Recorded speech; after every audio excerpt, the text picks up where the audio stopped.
Push that rock with Simpson Math. Let's talk about parametric equations.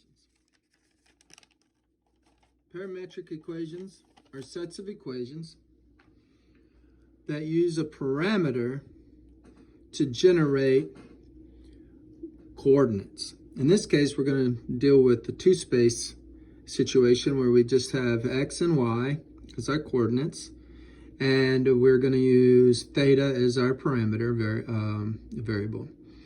So we can think of parameter as time, although it doesn't have to be. It could also be an angle in standard position. And here we'll think about it as time. So when time is 0, you put in 0 for your parameter variable. So I'll put in 0 here and here. So I have x is 6 times cos of 0, and I have y equals 10 times sine of 0. Well, sine of 0 is 0, and cos of 0 is 1. So we end up with the x value of 6 and a y value of 0, which corresponds to the point 6, 0. So we have a vector at 6, 0. And this is the point when theta is 0, or sometimes called the initial point. So there's our initial point. Let's try that again. Let's assume we can figure a pattern here. We'll put in time as pi fourths. So we put in pi fourths for our parameter. So we put pi fourths in for the theta value of cos and sine. Well, of course, cos and sine both are root 2 over 2. When you simplify, you get x is 3 root 2s, y is 5 root 2s, or approximately 4.2 for x and approximately 7 for y. So you go over 4.2 up 7.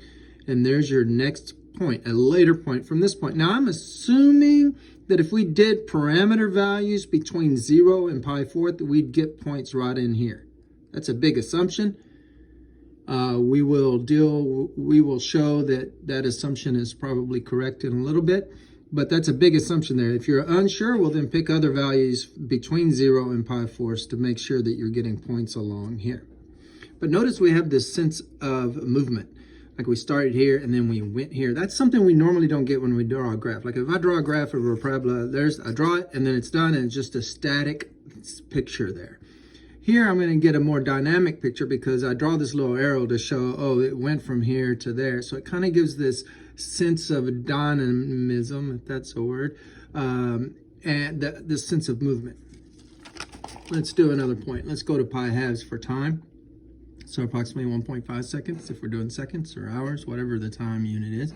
So I put in pi halves for theta here and here. Well, cos of pi halves is 0 and sine of pi halves is 1. So I end up with 0 for my x coordinate.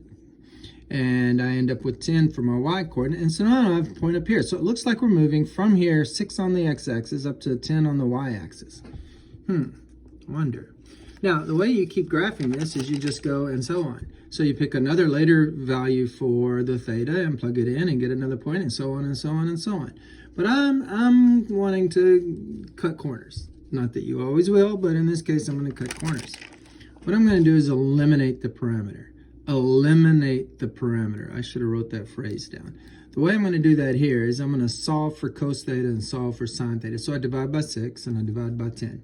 Then I'm going to square both sides.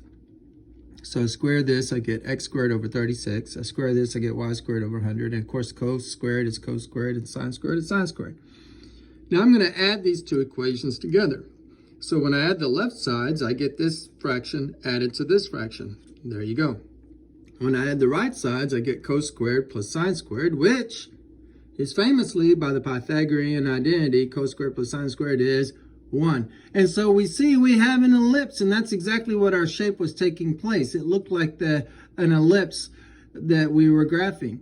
And I see, oh yeah, this is just going to be an ellipse. It's just going to start at 6, 0, go up to 0, 10, probably go next to negative 6, 0, down to 0, negative 10, and back around and just keep looping around like that. Math made simple at Simpson Math.